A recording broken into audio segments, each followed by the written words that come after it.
أشهد أن لا إله إلا الله وحده لا شريك له وأشهد أن محمدا عبده ورسوله أما بعد فأعوذ بالله من الشيطان الرجيم بسم الله الرحمن الرحيم الحمد لله رب العالمين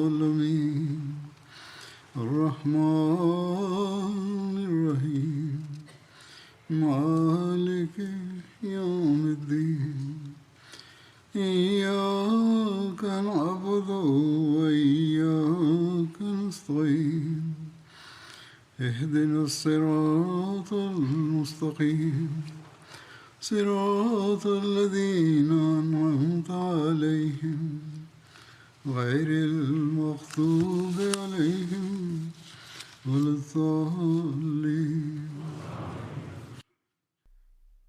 اليوم سأتناول بيان بعض السرايا في زمن النبي صلى الله عليه وسلم، وأذكر منها أولا فتنة قبيلة بني أسد وسرية أبي سلمة. والسرية هي المهمة التي كان النبي صلى الله عليه وسلم يبعث لها الآخرين دون أن يشارك فيها.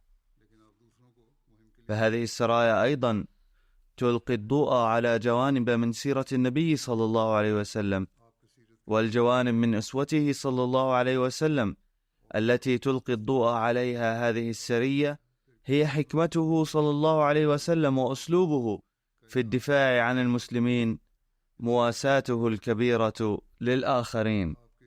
باختصار، أرسلت هذه السرية في العام 4 من الهجرة بقيادة حضرة أبي سلمة بن عبد الأسد المخزومي، وكان اسم أبي سلمة عبد الله، كنيته هي أبو سلمة، وكانت والدته السيدة برة بنت عبد المطلب، وكان ابن عمة النبي صلى الله عليه وسلم، وكان أخا للسيد حمزة من الرضاعة،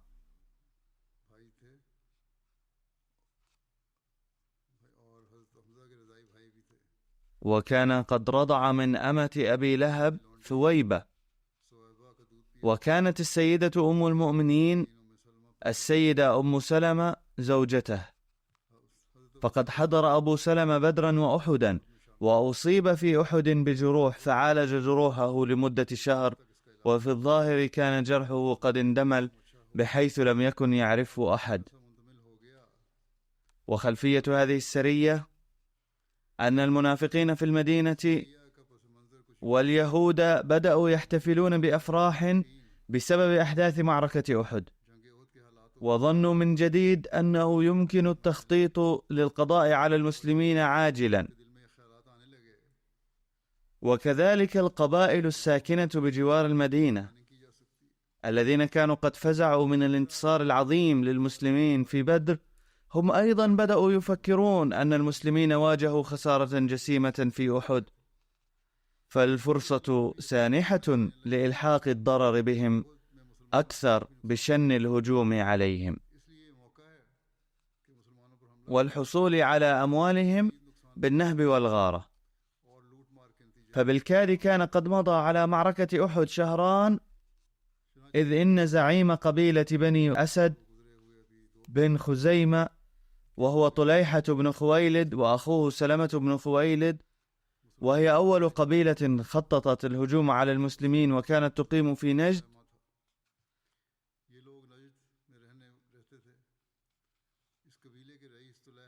جمع الناس وأعد جيشا، فنهاهم أحدهم واسمه قيس بن الحارث بن عمير عن الهجوم على المسلمين، وقال لهم ناصحا: يا قوم، والله ما هذا برأيي، ما لنا قبلهم وتر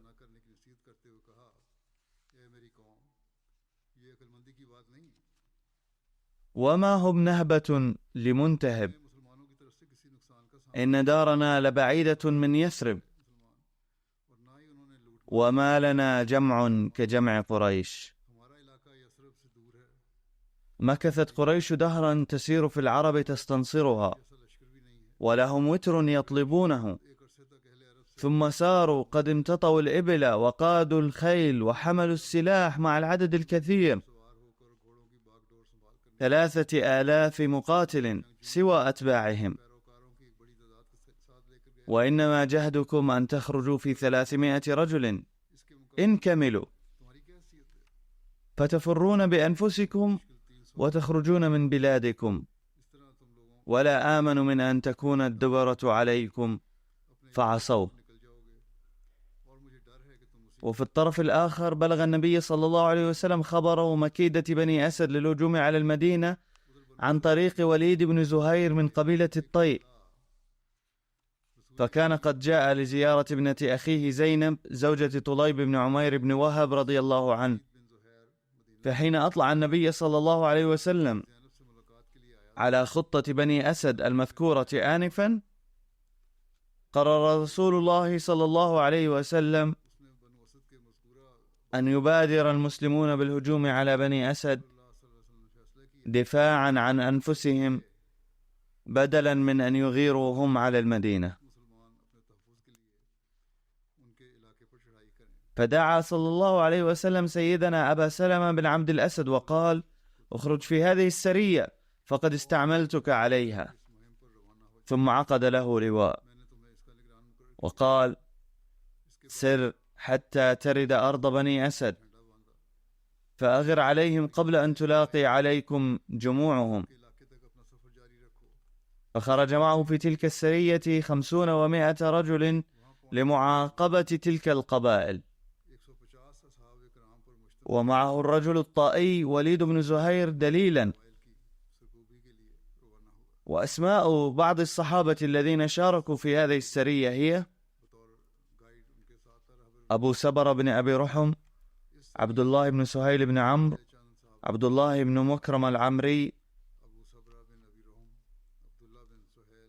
معطع بن فضل، أرقم بن أبي الأرقم، أبو عبيدة بن الجراح، سهيل بن بيضائي، أسيد حضير الأنصاري، عباد بن بشر الأنصاري، أبو نائلة الأنصاري، أبو عبس قتادة بن نعمان، النضر بن الحارث، أبو قتادة الأنصاري، أبو عياش السرقي، عبد الله بن زيد الأنصاري، خبيب بن يساف، سعد بن أبي وقاص، أبو حذيفة بن عتبة، سالم مولى أبي حذيفة.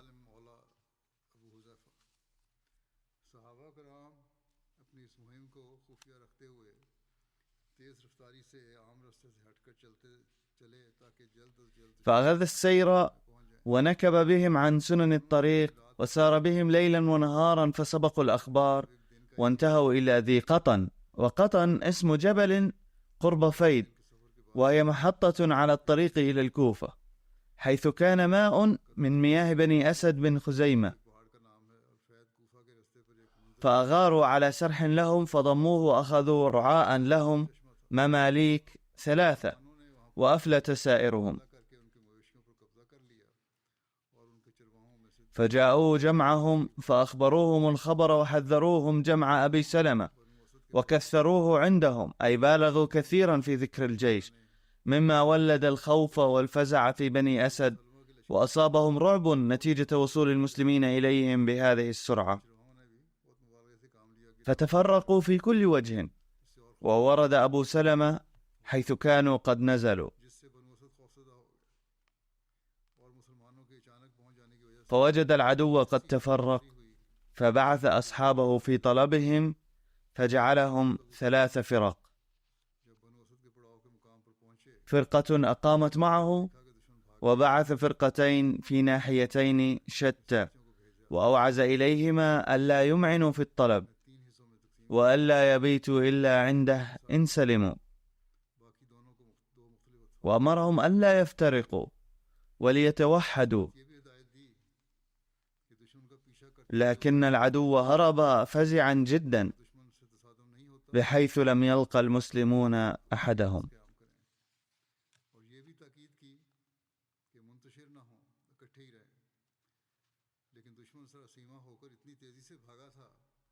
فانحدر أبو سلمة بجميع الغنائم راجعا إلى المدينة، ورجع معه الطائي الذي كان دليلا لهم. فلما ساروا ليلة قام أبو سلمة بتقسيم الغنائم، وأخرج الخمس لرسول الله صلى الله عليه وسلم، وأعطى منها الطائي الدليل أيضا ما أرضاه، ثم قسم الباقي بين أصحابه، ونال كل صحابي 7 من الإبل وعديدا من الشياه. ثم أقبلوا فرحين حتى دخلوا المدينة بعد حوالي 10 أيام. أما وفاة أبي سلمة رضي الله عنه فأقدم لكم ملخص ما ورد في شتى المصادر التاريخية بما فيها سيرة خاتم النبيين.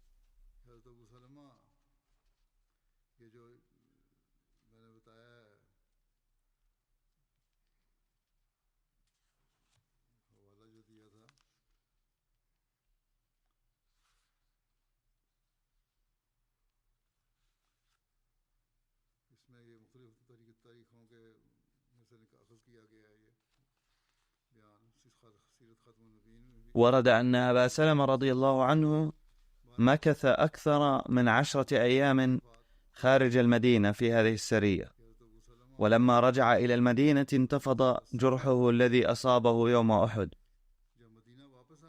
فمرض ومات في 3 من جمادي الآخرة في تلك السنة نفسها.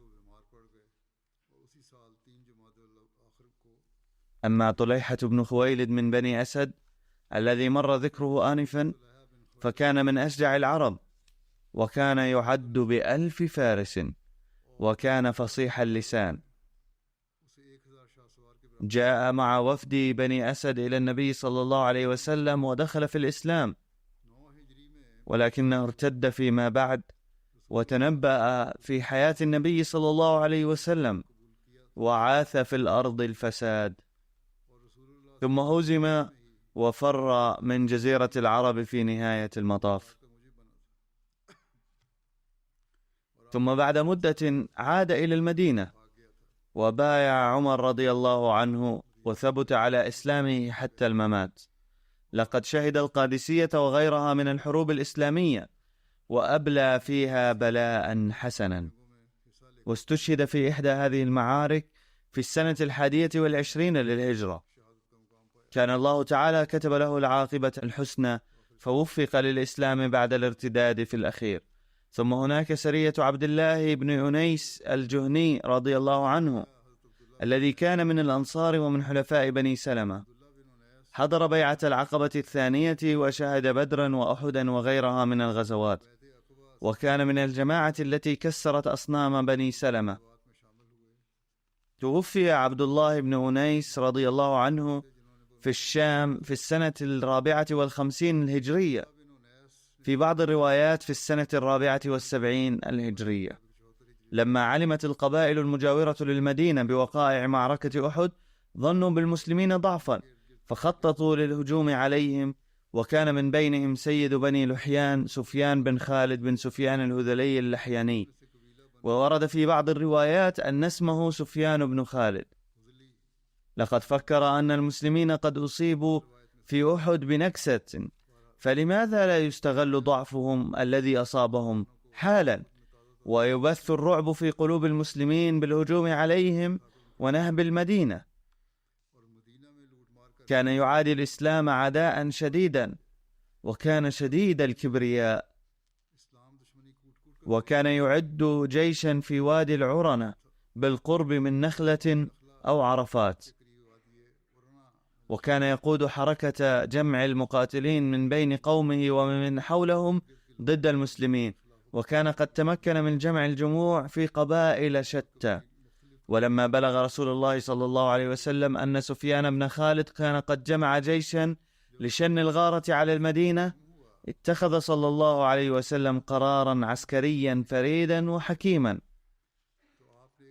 فارتأى القضاء على صاحب جيش المتمردين هذا بحيلة حكيمة بدلا من إرسال جيش لمحاربة سفيان، مما يؤدي إلى إراقة الدماء من الفريقين. واختار رسول الله صلى الله عليه وسلم لهذه المهمة الخطيرة والهامة أحد صحابته الشجعان عبد الله بن أنيس رضي الله عنه، ودعاه رسول الله صلى الله عليه وسلم وأخبر بالتفصيل بخطة سفيان بن خالد، وقال: فأته في صمت فاقتله.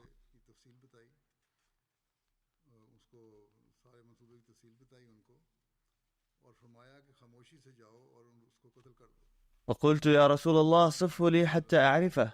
فقال صلى الله عليه وسلم: إذا رأيته هبته وذكرت الشيطان. فقلت: يا رسول الله ما فرقت من شيء قط. فقال صلى الله عليه وسلم: بلى، ولكنك تجد له قشعريرة إذا رأيته. فسار عبد الله وحده لهذه المهمة في 5 من شهر محرم للعام 4 الهجري.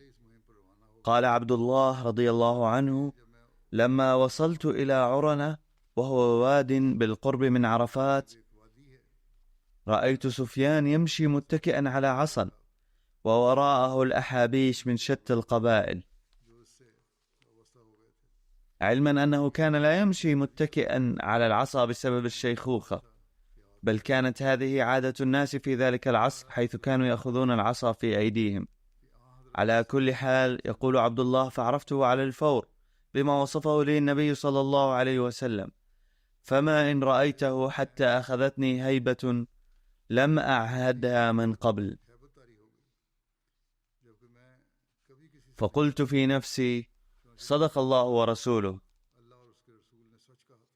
وحانت صلاة العصر، فخشيت أن يكون بيني وبينه محاولة تشغلني عن الصلاة، فصليت وأنا أمشي نحوه أومئ برأسي، أي صليت بالإشارة برأسي. فلما انتهيت إليه قال: من الرجل؟ قلت: رجل من خزاعة. سمعت بجمعك لمحمد صلى الله عليه وسلم، فجئتك لأكون معك. قال: أجل، إني لأجمع لمحمد. فمشيت معه بعض الوقت وحدثته، فاستحلى حديثي. وقال سفيان بن خالد: إن محمدا صلى الله عليه وسلم لم يلق مقاتلا مثلي، وإنما لقي من لا خبرة له في القتال. فلما انتهى إلى خبائه وتفرق عنه أصحابه، قال لي: أيها الأخ الخزاعي، تعال إلي. فاقتربت منه فقال: اجلس. فجلست بالقرب منه حتى إذا خيم سكوت الليل ونام الناس، قمت فقتلته وأخذت رأسه، ثم دخلت غارا في الجبل القريب. فجاء القوم إلى الغار في الطلب فلم يجدوا شيئا، فرجعوا يائسين. ثم خرجت من الغار، فكنت أسير الليل وأتوارى بالنهار حتى قدمت المدينة.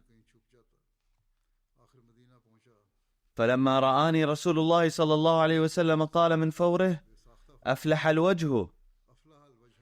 فقال هذا الصحابي بمنتهى التواضع والذكاء للنبي صلى الله عليه وسلم على الفور: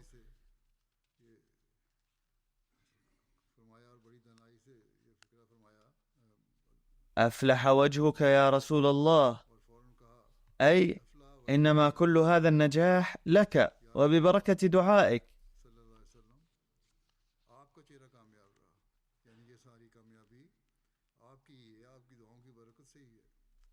بعد ذلك روى عبد الله كل التفاصيل، ووضع رأس هذا الرئيس المتمرد أمامه. وفي رواية أن النبي الكريم صلى الله عليه وسلم كان قد بشر بمقتل سفيان بن خالد قبل قدوم عبد الله بن أنيس. ويروي عبد الله أن النبي صلى الله عليه وسلم فرح بهذا النجاح وأعطاني عصا وقال إنها علامة بيني وبينك في الجنة.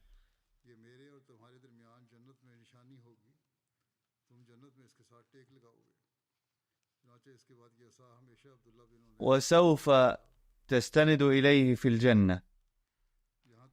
فظل بعد ذلك هذا العصا عند عبد الله بن أنيس حتى جاء أجله. أوصى لأهله بوضع هذه العصا داخل كفنه حتى تبقى بين جسده والكفن، فنفذت الأسرة هذه الوصية. وعبد الله بن أنيس رضي الله عنه معروف أيضا بذي المخسرة، أي صاحب العصا. مكث عبد الله بن أنيس خارج المدينة 18 يوما، ثم رجع يوم السبت عندما بقي 7 أيام من المحرم. كتب ميرزا بشير أحمد وهو يصف تفاصيل هذه المهمة ضمن أحداث محرم 4 للهجرة: إن إثارة قريش الفتن وهزيمة المسلمين المؤقتة في أحد بدأتا تظهران الآن نتائجهما الخطيرة بسرعة كبيرة. ففي نفس الأيام التي استعد فيها بنو أسد لمداهمة المدينة المنورة، بلغ النبي صلى الله عليه وسلم أن أهل بني لحيان بتحريض من كبيرهم سفيان بن خالد يجمعون جيشا كبيرا في موطنهم عرنة التي هي مكان قريب من مكة، وأنهم ينوون الهجوم على المدينة المنورة. فلما كان النبي صلى الله عليه وسلم ذا بصيرة نافذة يدرك جيدا حالة القبائل العربية المختلفة وقوة زعمائها ونفوذهم، أدرك بمجرد تلقيه هذا الخبر أن كل هذا الشر والفتنة من سفيان بن خالد رئيس بني لحيان. وإذا لم يكن هو موجودا في الوسط فلن يجرؤ بنو لحيان على مهاجمة المدينة المنورة. وكان النبي صلى الله عليه وسلم يعلم أيضا أنه ليس في هذه القبيلة حاليا أي شخص ذي نفوذ يمكن أن يصبح زعيما لهذا النوع من الحركة غير سفيان. لذا حسب صلى الله عليه وسلم أنه إذا أرسل جيش إلى بني لحيان فمن المحتمل أن يفتح هذا الأمر بابا لمزيد من سفك الدماء في البلاد، إضافة إلى التسبب في معاناة المسلمين المساكين. فاقترح أن يذهب رجل واحد فيقتل سفيان بن خالد صاحب هذه الفتنة وأصل هذا الشر، فأرسل عبد الله بن أنيس الأنصاري لهذا الغرض. وبما أن عبد الله لم ير سفيان من قبل فقد شرح له بنفسه هيئة سفيان كلها، وأخيرا قال صلى الله عليه وسلم له: احذر فإن سفيان هو شيطان متجسد. فوصل عبد الله بن أنيس بحذر شديد إلى معسكر بني لحيان الذين كانوا مشغولين حقا بالتحضير لمهاجمة المدينة المنورة، وانتهز الفرصة أثناء الليل فقتل سفيان. وعندما علم بنو لحيان بالأمر تعقبوا عبد الله لكنه هرب مختبئا.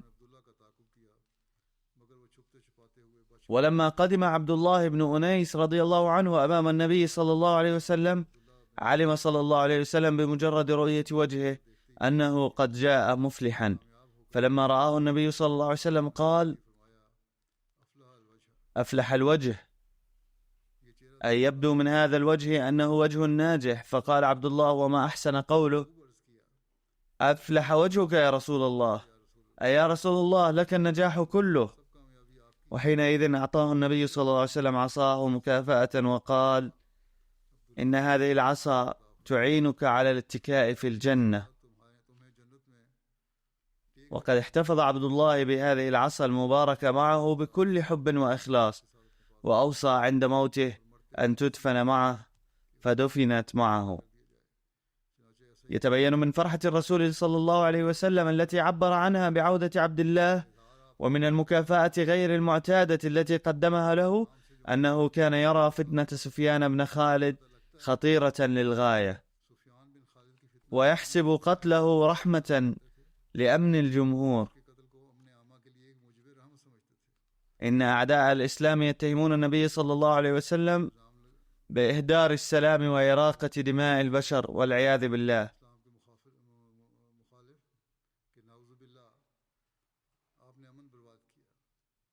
والحق أنه صلى الله عليه وسلم كان يحترم لحياة البشر لدرجة أنه من أجل إنقاذ حياة أفراد قبيلة العدو قد أخرج هذا الحل أنه من الأفضل أن يقتل شخص واحد حتى ينقذ الباقون، وهذه قمة مواساة البشرية. أما العالم اليوم فيسفك دماء الأبرياء من الأطفال والنساء والشيوخ بحجة قتل عدد قليل من الناس، ويقول وبكل وقاحة من الطبيعي أن يحدث ذلك في الحرب، مع أن النبي صلى الله عليه وسلم حتى في الحروب النظامية كان يأمر بعدم قتل أي طفل أو مسن أو امرأة أو رجل دين لا يشارك في الحرب بشكل مباشر. فهذه هي أسوة محمد صلى الله عليه وسلم، وهذا هو تعليم الإسلام. الآن سأذكر سرية الرجيع لأن تفصيلها طويل، لذا سأقدم اليوم جزءا منها. تسمى هذه السرية سرية مرثد بن أبي مرثد أيضا، وذلك نسبة إلى أميرها مرثد بن أبي مرثد رضي الله عنه، ولكن اسمها الأشهر هو سرية الرجيع. والرجيع كانت بئرا لبني هذيل، وهو يقع في الحجاز، واسمه الحالي بطيئة، ويقع في الشمال على مسافة 70 كيلومترا من مكة المكرمة.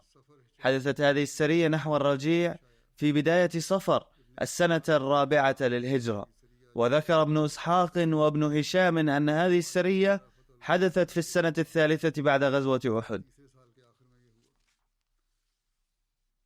وقد جاء في فتح الباري شرح صحيح البخاري وفي المواهب أنها حدثت في آخر السنة 3. لقد كتبت وحدة التحقيق بالجماعة ملحوظة بخصوص سرية الرجيع، وهي مهمة من هذا الوجه أن بعض التواريخ اختلفت فيها، وقد تكون هذه الملحوظة مفيدة للباحثين، لذلك أقرأها أيضا.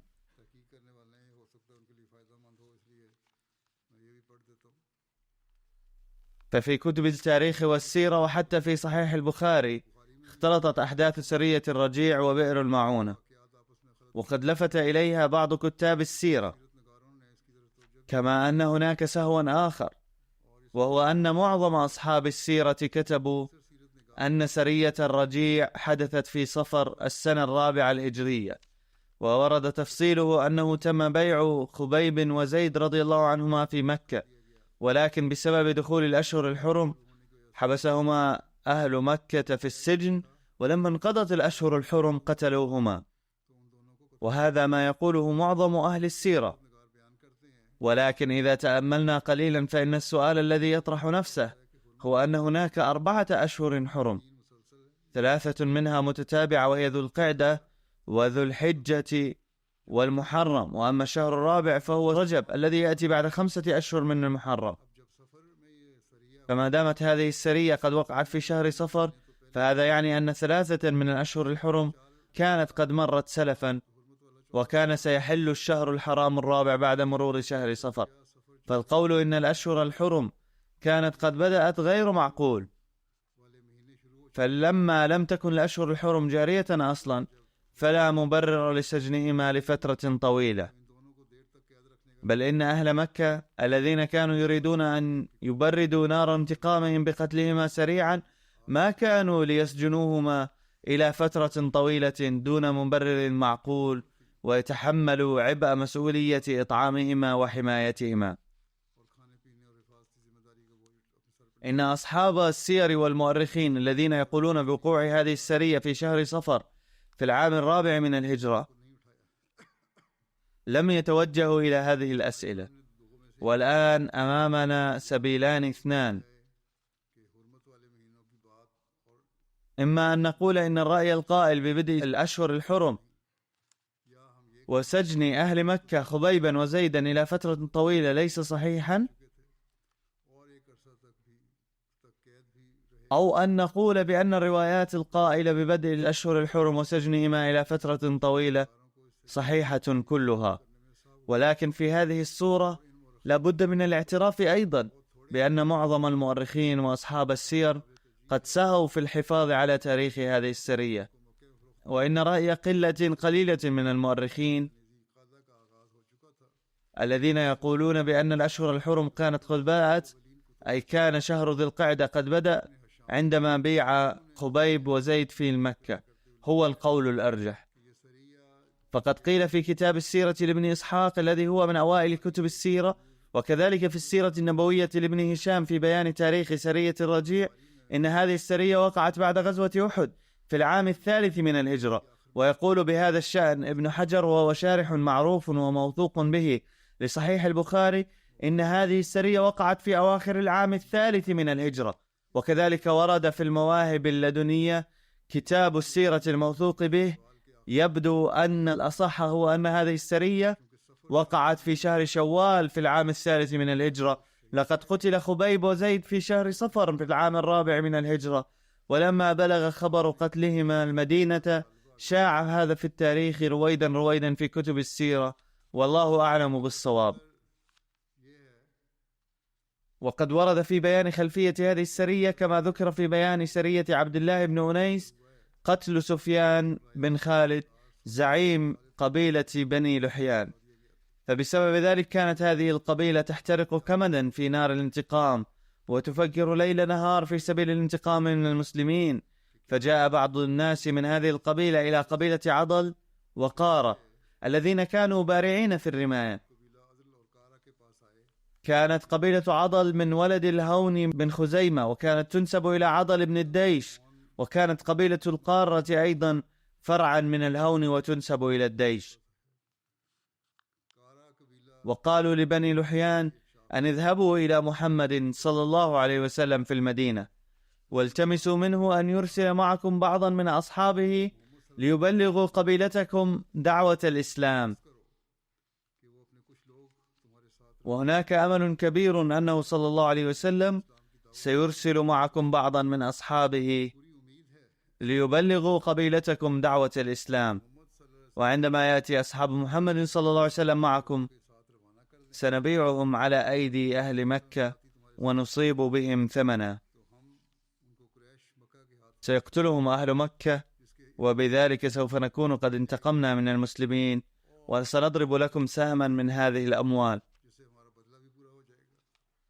فقدم 7 نفر من عضل والقارة إلى المدينة بصورة الوفد بهذه الخطة الرسمية، فقالوا يا رسول الله إن فينا إسلاما فاشيا، فابعث معنا نفرا من أصحابك يقرؤوننا القرآن ويفقهوننا في الإسلام. وفي هذه الأثناء عد رسول الله صلى الله عليه وسلم جماعة من 10 أشخاص ليتحسسوا الظروف السائدة في مكة وما حولها. عندما جاء الوفد المذكور إلى النبي صلى الله عليه وسلم بعث معهم جماعة من 10 أنفار، وفي رواية أنه صلى الله عليه وسلم بعث 7 أنفار، وقال ابن هشام إنه صلى الله عليه وسلم بعث 6 أشخاص، وقال ابن سعد أنهم كانوا 10 أنفار، وقد ذكر أسماء 7 منهم. وقد ذكر في صحيح البخاري 10 أنفار، كذلك في معظم كتب السيرة، غير أنه قد ذكر أسماء 7 منهم فقط، وأمر النبي صلى الله عليه وسلم عليهم أحسن بن ثابت بحسب قول البعض، ومرثد بن أبي مرثد الغنوي بحسب قول بعض آخرين.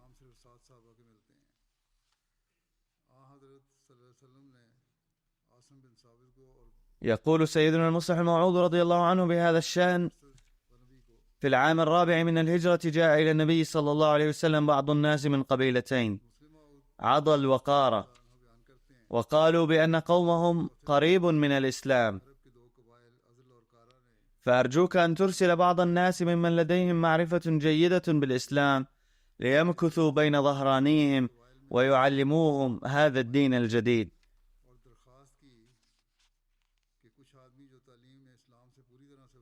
ولكن الحق أن هذه كانت مؤامرة حاكها بنو لحيان العدو اللدود للإسلام، وكانوا يهدفون منها أنه عندما يأتي هذا الوفد بالمسلمين سيقتلونهم، وبذلك سينتقمون بقتل زعيمهم سفيان بن خالد.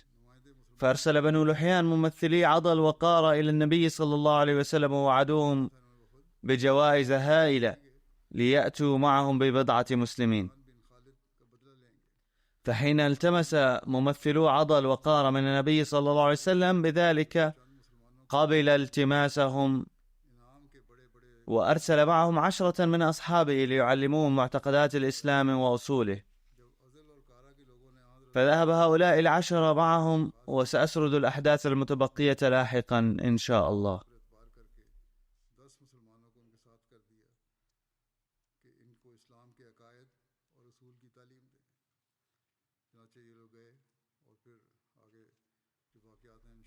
اليوم أيضا أريد أن أطلب الدعاء للأسرى في اليمن بوجه خاص، ولا سيما للسيدة التي كانت تخدم ولا تزال رئيسة لجنة إيماء الله الوطنية، فهي ما زالت مسجونة وتواجه ظروفا صعبة جدا.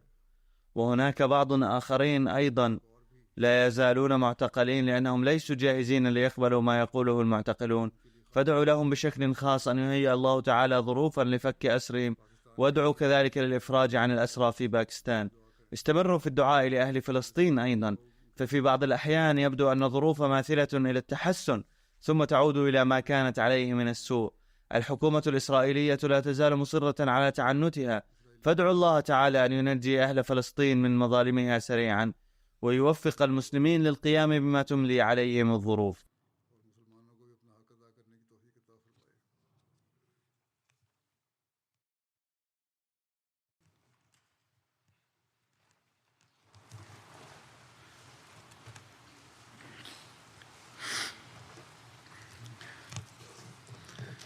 الحمد لله نحمده ونستعينه ونستغفره ونؤمن به ونتوكل عليه ونعوذ بالله من شرور أنفسنا ومن سيئات أعمالنا. من يهده الله فلا مضل له ومن يضلل فلا هادي له، ونشهد أن لا إله إلا الله ونشهد أن محمدا عبده ورسوله.